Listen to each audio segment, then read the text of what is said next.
Peace family, it's Jay Morrison and I am back for the third part of our 4-part JMA Wealth DNA series.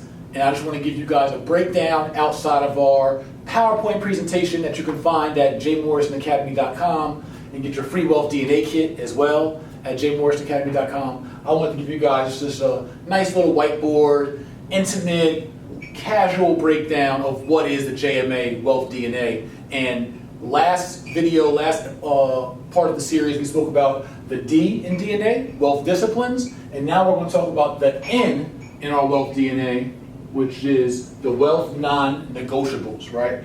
These are the non-negotiable lifestyle and principles the wealthy live by, that they inherit, that's running through their veins and their blood, that the middle class, poor Americans, the non-wealthy, we just haven't inherited and we haven't activated and we aren't constantly living by, which is a direct correlation to our condition. So if we follow the wealth disciplines and we can embody these wealth non-negotiables, I believe that, I know through my life experience, that we can be very successful and start to inherit wealth and instill wealth within our being and be able to pass that down, these principles down, and real tangible assets. So the first strand, right, of our 3 wealth DNA traits, or this second tree, the first strand is celebrating is for suckers. Wealthy people do not go around just celebrating, just every win, every victory, every closing, every wholesale deal, every real estate flip, every development deal, every time the stock market rises. Oh my God, I made money, let me go spend it. No, that's what poor people do. Poor people often go celebrate every little extra check they get because they don't value money. They're not putting their money to work for them, as we talked about in the last episode. One of our disciplines is make your money work for you.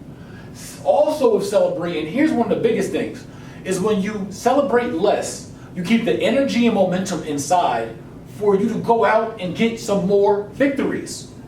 Every time you win a basketball game or a football game, if you just celebrate it and let the energy out, you now have not bottled up the momentum in the best way possible. So the less you celebrate, if you live a non-negotiable lifestyle, like, you know what, screw that. I understand celebrating is fun. Who doesn't want to have fun? Yeah, everybody wants to have fun. The problem is poor people want to have too much fun and they're poor. So you need to be more disciplined and live a non-negotiable lifestyle of, you know what, I'm not going to celebrate this victory. I'm not going to celebrate this refund check that I didn't expect to get, or this rebate check from my taxes, or whatever it is. I'm going to actually do something positive with that money, build an asset, make it work for me, and I will save the celebrating for later. And there'll be a time and place for that. There is a time to celebrate. Don't get it wrong. You want to be happy. You want to give yourself morale boosters. I agree. But you still want to have a mindset that celebrating is for suckers, not celebrating is every chance I get. Like, that's the problem, right? So if you have a mindset celebrating for suckers, it'll minimize your celebrating, bottom line. So tell yourself the opposite so you can start living a different kind of way.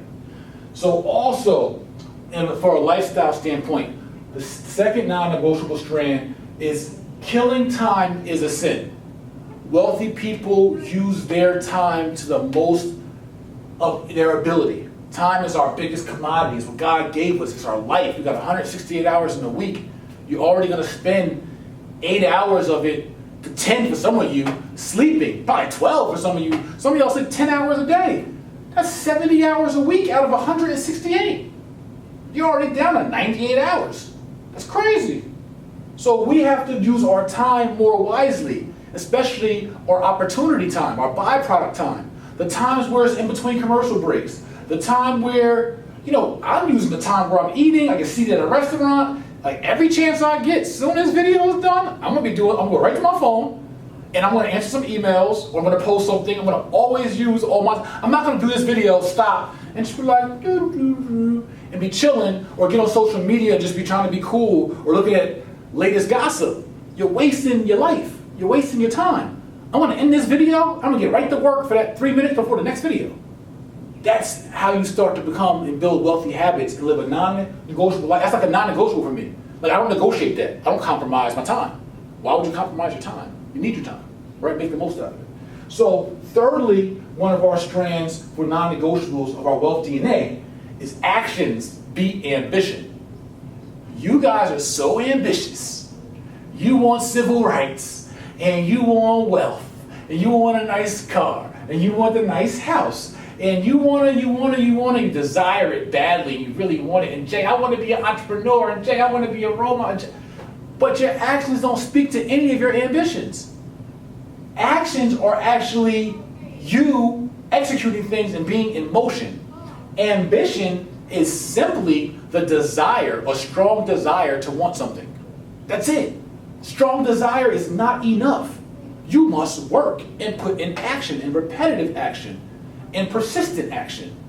Action every time will be ambition.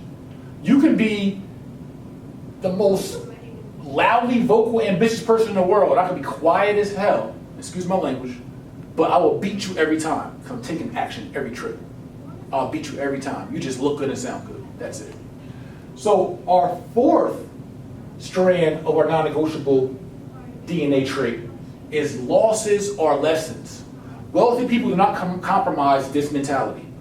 They understand that even if I lose, it's a lesson. I gotta take something from it because you're gonna lose in life.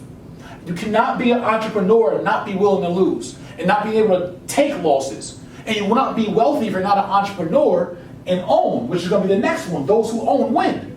See, the problem with us is, and you know who I'm talking to, is we start a business and soon something goes wrong, or we go to flip a house, or we go to wholesale, and now we want to blame everybody. It's everybody's fault but your own. But you'll invest, and when it works, you'll go celebrate like a sucker. But when it don't work, now it's everybody's fault. Instead of saying, you know what, I tried something. I got off my butt. I wasn't just ambitious. I took some action. I'm proud of myself. You know what? I lost. This mission failed. This investment did not go as planned, but I tried something. I was educated.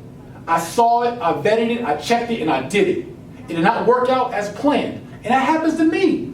I put out great ideas. I think about them. I stress over them. I ask mentors and friends and colleagues, and it all makes sense. So me being the action-oriented person that I am, not just ambitious, I go execute. And sometimes a great idea falls flat. And I don't go blame people.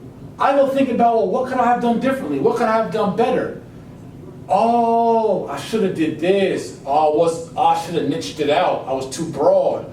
Oh, all I got to do is this, and it'll work next time. Like, you know what I'm saying? You think about the solutions to what went wrong, and now you duplicate that same process, but just do it better. Stop complaining and moaning and acting like a baby because things don't go right and go the way you want in any particular business, real estate, stock, or whatever kind of investment. That's corny, that's lame, that's poor people thinking. The wealthy try big things with big kahunas. And they go out there and they try it. They go try to, I got a friend right now who built a $10 million house. It didn't sell, dropped it to $7 million, it didn't sell, dropped to $6 million, it didn't sell, now he's at a $5 million. He's at a $5 million loss already from what he thought he was going to make. He complains a little bit, but he understands like, hey, that's nature of the beast.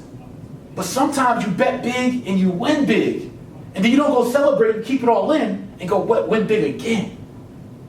Off what you've learned in your education and go make your money work for you. This is what we gotta learn.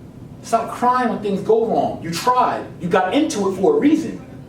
So therefore, whether good or bad, take the lesson with the loss and go try again. Be a big boy, a big girl about it. All right? And that's the way we need to live. Stop compromising our integrity and compromising our ambitions. Our fifth is those who own win. The owners win everything.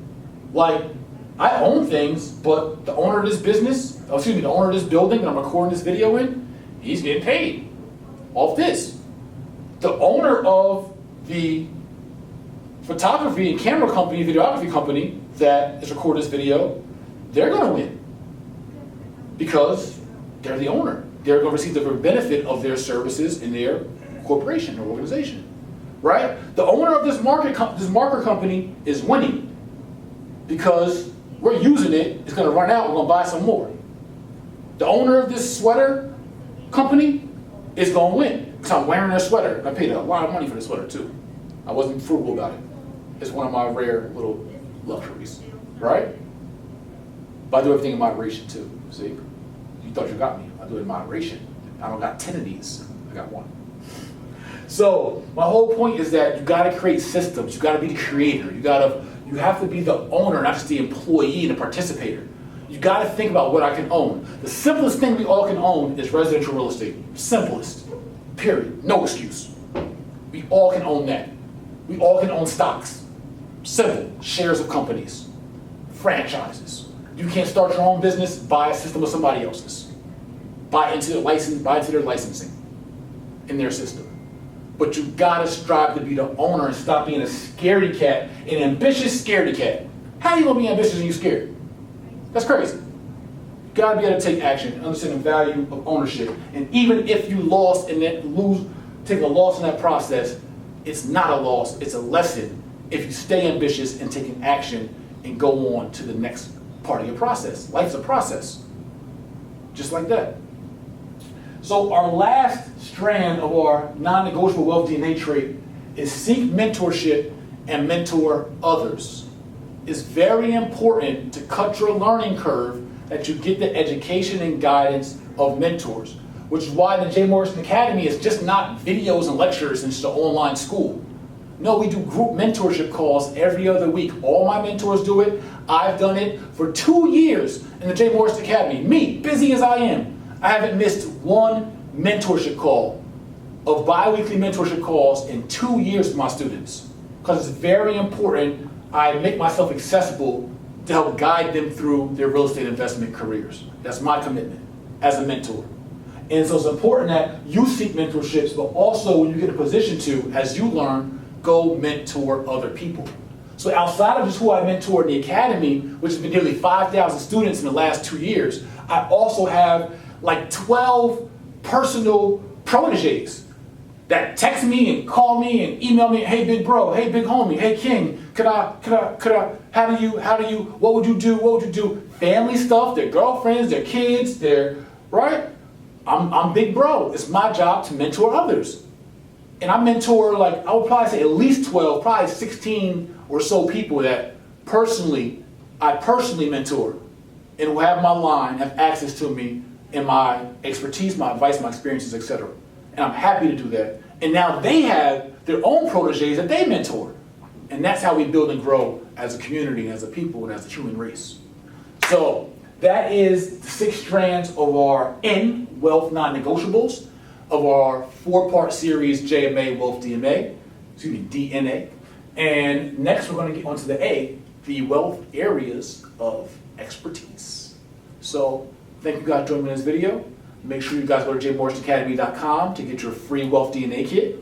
The replay of this full webinar on the JMA Wealth DNA, how to activate your DNA, and to enroll for our lessons, our classes. If any of those spark your interest, they're there for you. All right, guys. Peace.